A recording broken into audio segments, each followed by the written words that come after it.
anna rajulan sa'alan nabiyyi sallallahu alaihi wasallam faqala ara'aita idza shallaitus shalawatal maktubat wa sumtu ramadan wa ahlaltul halal wa haramtul haram wa lam azid ala dzalika syai'a adkhulul jannah qala na'am rawahul muslim. Artinya bahwa seorang laki-laki bertanya kepada Rasulullah SAW. Ia berkata, bagaimana pendapat Anda? Kabarkan kepadaku apabila aku mengerjakan sholat fardu, puasa di bulan Ramadan, menghalalkan yang halal, mengharamkan yang haram, dan aku tidak menambahnya sedikit pun dari itu, apakah aku akan masuk surga? Nabi SAW berkata, ya. Hadis riwayat Muslim. Assalamualaikum teman-teman, apa kabar semuanya? Tetap semangat ya, meskipun teman-teman masih di rumah aja, tapi harus tetap semangat belajarnya, tetap semangat baca Qur'annya, tetap semangat ibadah-ibadah yang lainnya. Oke teman-teman, hari ini Miss Gifty ingin menceritakan tentang hadis ke-22 tentang jalan menuju surga. Oke teman-teman, hadis ke-22 ini menceritakan tentang kisah seorang pemuda yang ingin sekali masuk surga, tapi dia tidak punya amalan-amalan sunnah, hanya mengerjakan hal-hal yang wajib aja, contohnya kayak sholat 5 waktu, puasa di bulan Ramadan, terus menghalalkan yang halal, mengharamkan yang haram, dan tidak pernah menyekutukan Allah dengan sesuatu pun.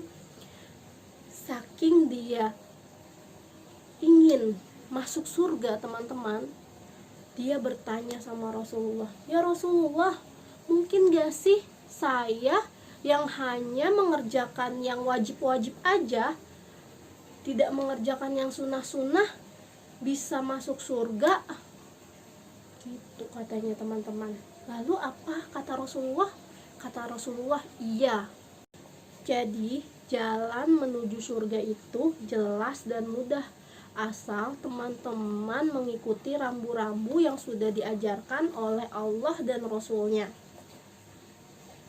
Nah, sekarang Miss Gifty ingin putarkan sama teman-teman, apa sih yang bisa maksud sholat wajib itu. Nah, teman-teman saksikan ya film yang akan Miss Gifty tayangkan nanti. Kita simak dan hikmahnya apa. Oke? Silahkan. Sholat 5 waktu. Ibu, Dodo berangkat dulu ya. Assalamualaikum. Waalaikumsalam. Hati-hati di jalan ya, Do. Iya.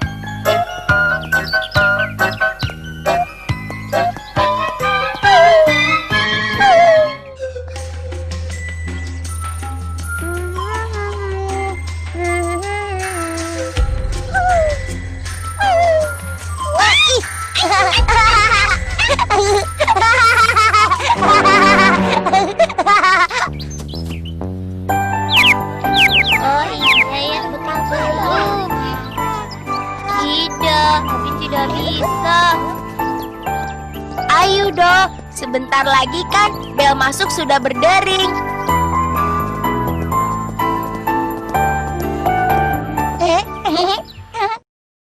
Loh, Do, kenapa kau mengambil batu?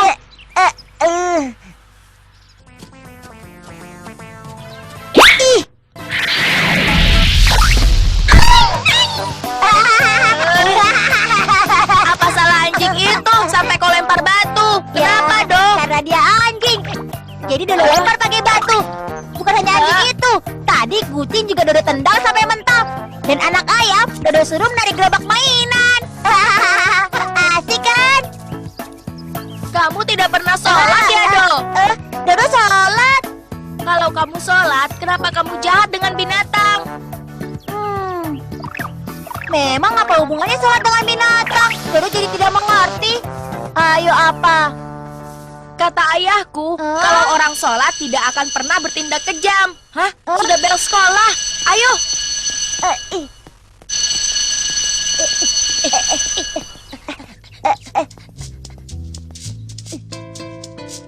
Inna sholata tanha anil fasya'i wal munkar. Artinya, sesungguhnya sholat itu mencegah perbuatan keji dan munkar.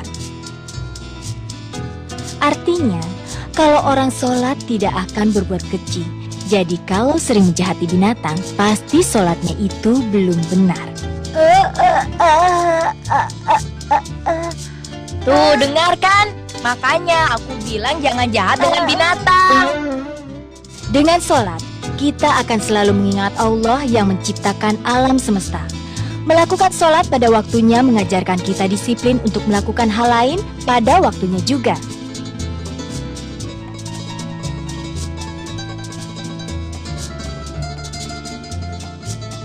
Disiplin waktu bermain,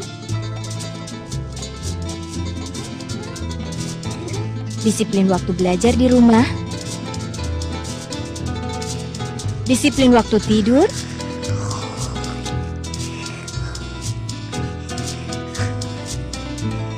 disiplin dalam segala hal. Nah, begitulah anak-anak mengerti kan? Apa ada yang tidak mengerti? Ibu guru, kenapa ibu tahu kalau Dodo suka jahat sama binatang? Padahal Dodo kan tidak pernah bilang pada ibu guru. Loh, ibu tidak tahu kalau kamu sering jahat sama binatang. Malah baru tahu darimu sekarang ini. Kalau masih jahat sama binatang, berarti sholatmu belum benar. Baik Bu Guru, Dodo janji tidak akan menyakiti binatang lagi. Nah, teman-teman sudah melihat kan filmnya yang tadi Miss Gifty tayangkan. Nah, teman-teman, kita diperintahkan Allah bukan hanya mendirikan sholat 5 waktu aja, bukan hanya melakukan sholat 5 waktu aja, tapi kita diperintahkan untuk mendirikan sholat, yaitu dengan tidak berbuat fahsya, menyayangi seluruh makhluk hidup, tidak jahil kepada manusia, tidak jahil kepada binatang, tidak jahil kepada makhluk hidup.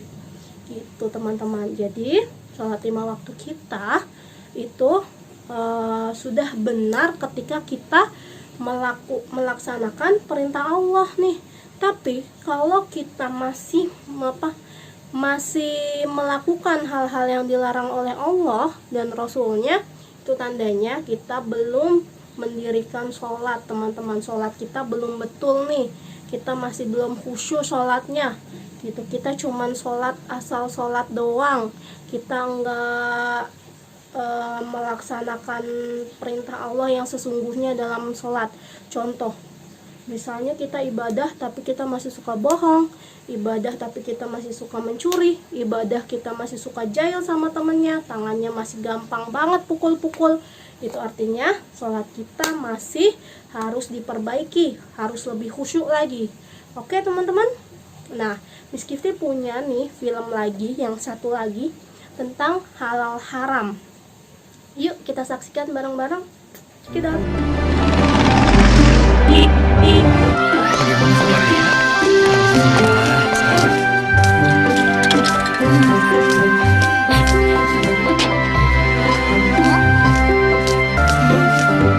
Nah, Samil, di sini tempatnya, Nak. Bu, memangnya ibu di sini mau membeli apa? Oh, ibu ingin membeli makanan cepat saji, beberapa bumbu masak, sayur, dan juga buah pir hijau kesukaan kamu, Samil. Kalau begitu, sambil bantu memilih ya, Bu.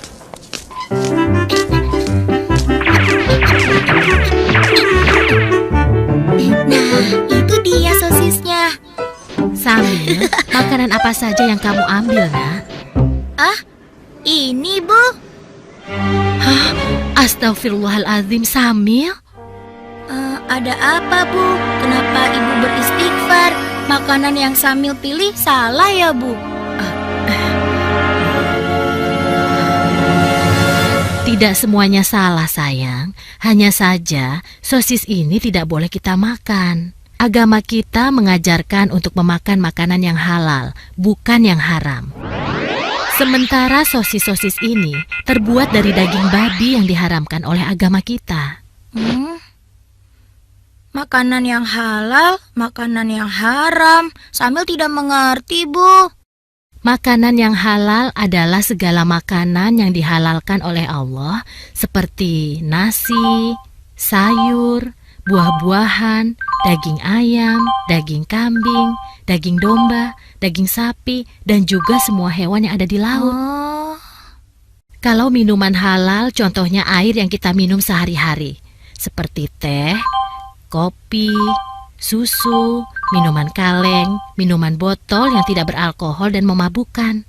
Sedangkan makanan haram adalah segala makanan yang diharamkan oleh Allah, seperti daging babi, bangkai binatang yang hidup di darat, dan juga darah. Oh, begitu ya, Bu. Tapi, Bu, di bulan puasa tahun lalu, ketika Dodo berkumur-kumur di waktu wudhu, Dodo sengaja meminum sebagian air yang dikumurnya itu, Bu.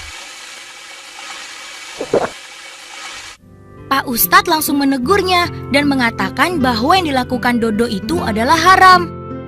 Berarti haram itu bukan hanya makanan saja ya, Bu? Iya, benar Samil. Haram dan halal itu tidak hanya makanan dan minuman saja. Lebih luasnya, segala sesuatu yang dibolehkan oleh aturan agama itu halal. Sementara segala sesuatu yang dilarang oleh aturan agama itu haram. Misalnya, mencuri, menipu. Dia tidak tahu kalau buahnya kutukar dengan yang busuk.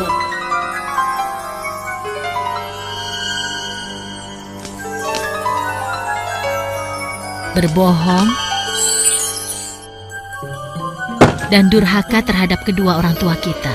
Nah, sekarang kamu sudah paham kan? Oh iya, sepertinya belanjaan kita sudah cukup. Ayo kita ke kasir. Kalau begitu, kembalikan sosis itu, lalu kita pergi ke kasir ya. Ayo, siapa takut? Oke teman-teman, kita sudah menyaksikan ya film yang tadi Miss Gifty tayangkan. Nah teman-teman, seperti yang Syamil bilang, halal haram itu bukan hanya makanan, bukan hanya minuman, tapi hal-hal halal haram itu juga merupakan perbuatan yang dihalalkan oleh Allah, yang haram itu merupakan perbuatan yang diharamkan oleh Allah. Jadi teman-teman, kita harus hati-hati. Kalau kita mau jajan, kita harus lihat tuh label halalnya.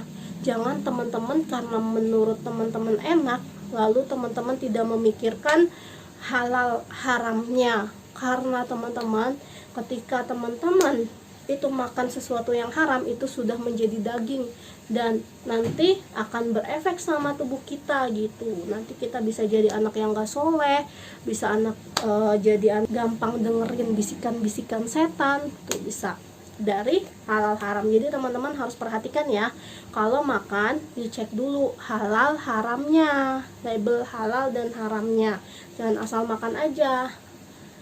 Terus yang kedua, teman-teman harus rambu-rambu yang Allah kasih ke teman-teman gitu. Halal haram itu teman-teman harus tahu, seperti contohnya kalau perempuan itu harus pakai kerudung, kalau di media sosial itu pakai kerudung gitu. Kalau laki-laki tidak boleh menampakkan bagian auratnya, yaitu dari pusar dari pusar sampai lutut itu tidak boleh kelihatan. Jadi buat yang suka main bola, teman-teman, dilihat tuh celananya kependekan atau enggak nih, lututnya tertutupi atau tidak gitu. Karena kalau teman-teman mengabaikan itu semua, berarti tandanya teman-teman sudah mengabaikan halal dan haramnya yang Allah perintahkan gitu. Nah, teman-teman, bukan berarti nih ya Allah memerintahkan yang wajib aja, jadi yang sunnah kita tinggalkan, tidak. Tapi kalau teman-teman bisa mengerjakan yang sunnah itu lebih bagus lagi, karena ada pintu-pintu surga yang dikhususkan untuk orang-orang yang melakukan ibadah-ibadah sunnah nih. Contohnya kayak ada pintu surga buat orang yang rajin saum, namanya pintu surga Ar-Royan. Ada pintu surga yang dikhususkan untuk orang-orang yang sholat malam, yang rajin sholat malam tiap hari. Ada pintu surga didirikan untuk orang-orang yang rajin sedekah, seperti itu teman-teman. Jadi nanti ada banyak pintu-pintu yang akan mengumpulkan kita dengan amalan-amalan kita nih gitu. Jadi selama teman-teman bisa melaksanakan yang sunnah, itu teman-teman laksanakan. Tapi teman-teman jangan sampai melaksanakannya sunnah tapi yang wajib ditinggalkan. Contoh nih, teman-teman sholat duha tapi teman-teman tidak sholat subuh. Itu sama seperti teman-teman pakai ikat pinggang tapi nggak pakai celana gitu. Jadi yang wajibnya tidak tertunaikan tapi yang sunnahnya ditunaikan gitu.